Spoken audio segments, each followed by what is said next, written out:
오늘 말씀은 히브리서 2장 5절에서 9절입니다. 제목은 인간이 되신 하나님의 아들입니다. 제가 말씀을 읽어 드리겠습니다. 하나님이 우리가 말하는 바 장차 올 세상을 천사들에게 복종하게 하심이 아니니라. 그러나 누구인가가 어디에서 정언하여 이르되 사람이 무엇이기에 주께서 그를 생각하시며 인자가 무엇이기에 주께서 그를 돌보시나이까. 그를 잠시 동안 천사보다 못하게 하시며 영광과 존귀로 관을 씌우시며 만물을 그 발 아래에 복종하게 하셨느니라 하였으니 만물로 그에게 복종하게 하셨은즉 복종하지 않은 것이 하나도 없어야 하겠으나 지금 우리가 만물이 아직 그에게 복종하게 하는 것을 보지 못하고 오직 우리가 천사들보다 잠시 동안 못하게 하심을 입은 자 곧 죽음의 고난 받으심으로 말미암아 영광과 존귀로 관을 쓰신 예수를 보니 이를 행하심은 하나님의 은혜로 말미암아 모든 사람을 위하여 죽음을 맛보려 하심이라. 아멘. 지난주 우리는 히브리서 1장의 말씀을 보았습니다. 히브리서 1장을 간략히 보면 하나님의 아들이 어떤 분인지 보여줍니다. 하나님의 아들은 하나님께서 천지를 창조하실 때 함께 창조하신 만유의 창조자입니다. 게다가 하나님의 아들은 만유를 하나님의 아들에게 상속하셔서 이제 만유는 하나님의 아들의 것이 되었습니다. 만유의 창조자이며 상속자이신 그분이 우리의 삶에 어떻게 관여하시는가? 하나님의 아들은 그분이 창조하신 만유를 붙잡아 주십니다.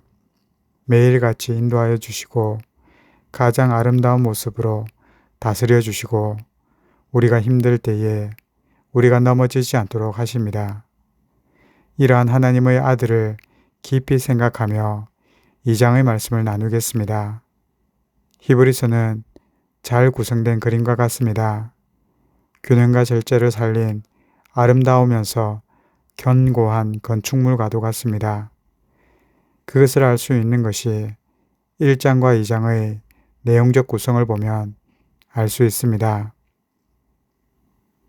1장은 완전한 하나님의 아들, 곧 하나님의 신성을 말하고 있고 2장은 완전한 인간 예수님, 곧 인성을 보여주고 있습니다.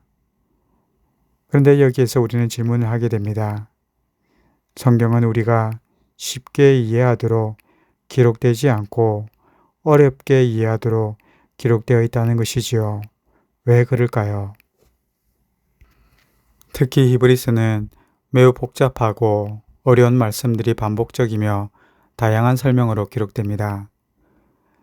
단순히 하나님의 아들 예수라고 기록만 하면 되지 그 단어 하나하나를 어렵게 설명하고 있는 이유는 무엇일까요? 그 중요한 이유는 이것입니다. 이단들 때문입니다. 오늘날도 이단은 나날이 다양해지고 교묘해집니다. 처음에는 이단인지 아닌지가 명확하게 구분되었지만 세월이 흐르면서 구분하기도 힘들어집니다. 왜냐하면 그들은 교묘하기 때문입니다. 처음에는 순전하게 다가오고 인격적이며 선하게 다가옵니다. 그러나 그들의 가르침은 우리의 영혼을 무너뜨립니다. 초대교회에서도 이단은 다양했습니다. 초대교회 당시 가연설이라고 있었습니다. 하나님은 영적인 존재이므로 인간의 몸으로 올 수 없다는 것이지요.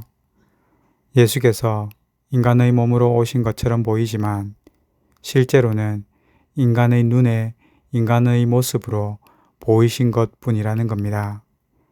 예수님의 몸은 가상의 몸이고 진짜 몸이 아니라는 이단이 생겼습니다. 이러한 이단에 의해 교회가 어지러움을 당하자 히브리서 저자는 예수님이 정말 어떤 분인지 우리에게 설명할 필요가 있었습니다. 그것을 우리가 오늘 살펴보도록 하겠습니다. 히브리서 저자는 어떻게 예수님을 설명하고 있는가? 첫째는 성경 단어를 통해서 우리에게 설명합니다. 두 개의 단어를 볼 텐데 한 단어는 인자라는 단어이고 다른 한 단어는 예수라는 단어입니다. 초대교회 사람들은 인자라는 단어와 예수라는 단어를 어떻게 이해하고 있었을까요? 먼저 인자입니다. 6절을 보면 이런 말씀이 있습니다. 사람이 무엇이기에 주께서 그를 생각하십니까? 인자가 무엇이기에 주께서 그를 돌보십니까? 여기에 사용된 단어가 사람 곧 인자입니다. 사람이라는 단어는 말 그대로 완전한 육신을 가진 사람을 의미합니다. 그리고 인자라는 단어도 완전한 사람, 완전한 인간의 아들이라는 뜻입니다. 그러니 완전한 사람과 완전한 사람의 아들이라는 것이지요. 정리하면 진정한 인간입니다. 사람입니다. 다음으로 예수라는 단어가 있습니다. 예수라는 단어는 구원자입니다. 마태복음에서는 이 예수라는 단어의 의미를 자세히 설명해 줍니다. 마태복음 1장 21절에 그가 자기 백성을 저희 죄에서 구원할 자이심이라 라고 합니다. 곧 구원자라는 의미를 가진 단어가 예수입니다. 당시 유대인들이 기다린 존재가 있었습니다. 바로 구원자죠. 예수입니다. 그리고 이를 메시아라고도 부릅니다. 이 메시아는 그들의 구원자이며 그들은 예수를 기다렸습니다. 그런데 여기서 차이가 발생합니다. 당시 유대인들이 기다린 구원자 예수는 하나님의 아들로서의 예수가 아니라 사람으로 태어나서 그들을 로마에서 구원해 줄 인간 예수였습니다. 곧 유대인이 기다린 예수는 그들의 구원자이지만 인간이었지요. 우리는 여기에서 중요한 한 가지 고민을 해야 합니다. 유대인들은 그들을 로마에서 구원해 줄 메시아를 기다렸다면 하나님은 어떤 구원자, 어떤 메시아를 보내주려고 하셨을까요? 그것을 알기 위해 우리는 성경 구절들을 살펴보아야 합니다. 6절 말씀을 먼저 보겠습니다.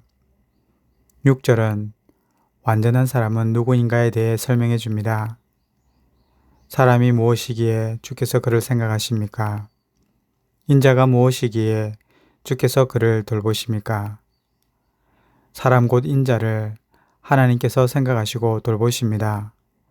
여기서 사람 곧 인자는 저와 여러분을 말하는 것 같이 보입니다. 여기서 한 걸음 더 나아가 우리는 7절을 보겠습니다.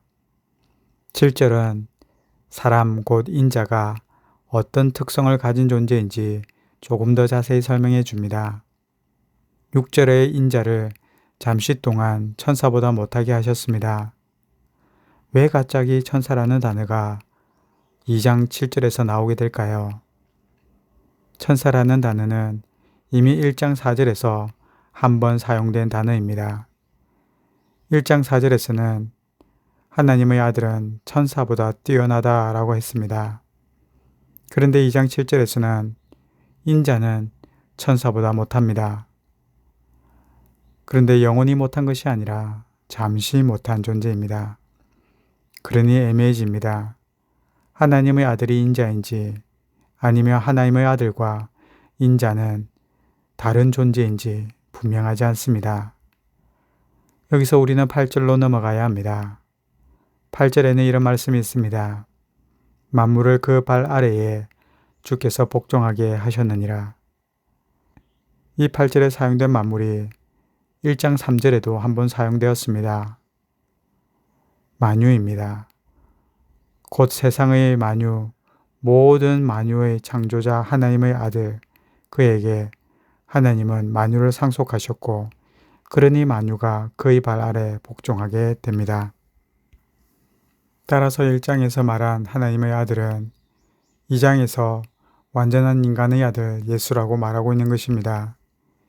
인간 예수는 단순히 인간으로 뛰어난 존재가 아니라 완전한 하나님의 아들이시며 완전한 인간이라고 말하는 거죠. 오늘 말씀을 마무리하겠습니다. 초대교회 당시 수많은 이단들이 있었습니다.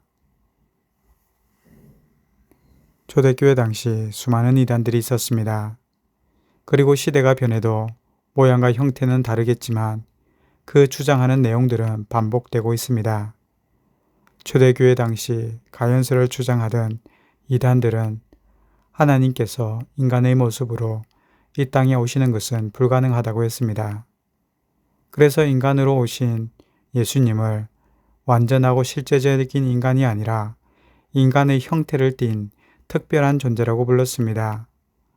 때로는 사람의 눈에만 인간으로 보였지 실제 하는 존재가 아니라고 말했습니다. 그러다 보니 히브리인 그리스도인들은 흔들렸습니다. 구약에서 하나님은 영이라고 했습니다. 하나님을 본 자는 구약에서 없다고 했습니다. 거룩하시고 영광스러우신 하나님을 아브라함도 직접 만나지 못했습니다. 그러니 어찌 하나님의 아들이자 하나님이신 그분을 실제로 보겠습니까? 하나님께서 인간처럼 보이도록 하신 것이라고 주장한 것입니다. 그것이 가연설입니다. 그러나 히브리서 성경은 분명히 말합니다. 1장에서는 완전하신 하나님의 아들이고 2장에서는 완전한 인간의 모습으로 이 땅에 오셨다고 설명하죠. 그러니 완전하신 하나님의 아들, 완전하신 예수를 우리에게 믿으라고 합니다. 우리가 세상을 살면 흔들리고 또 넘어집니다. 그래서 성경은 요동치지 말라고, 흔들리지 말라고 완전하신 예수를 붙들고 의지하라고 말하고 있습니다. 우리 모두가 세상의 수많은 이단들과 세속적인 가르침으로부터 우리가 성경으로 돌아갈 수 있기를 소망합니다. 기도하겠습니다. 하나님 아버지, 이 땅을 보면 수많은 이단들이 있습니다. 기독교를 빙자한 이단도 있고 예수님을 빙자한 이단도 있습니다. 그런데 더 많은 경우 다른 가르침이 허다합니다.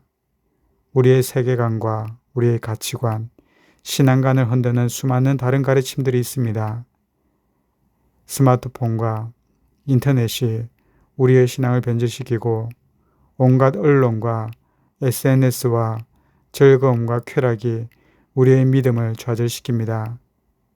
이 땅을 살면서 완전하신 구원자 예수, 완전하신 하나님의 아들을 이번 한 주간도 신실하게 의지하며 붙들 수 있도록 도와주옵소서. 예수님의 이름으로 기도합니다. 아멘.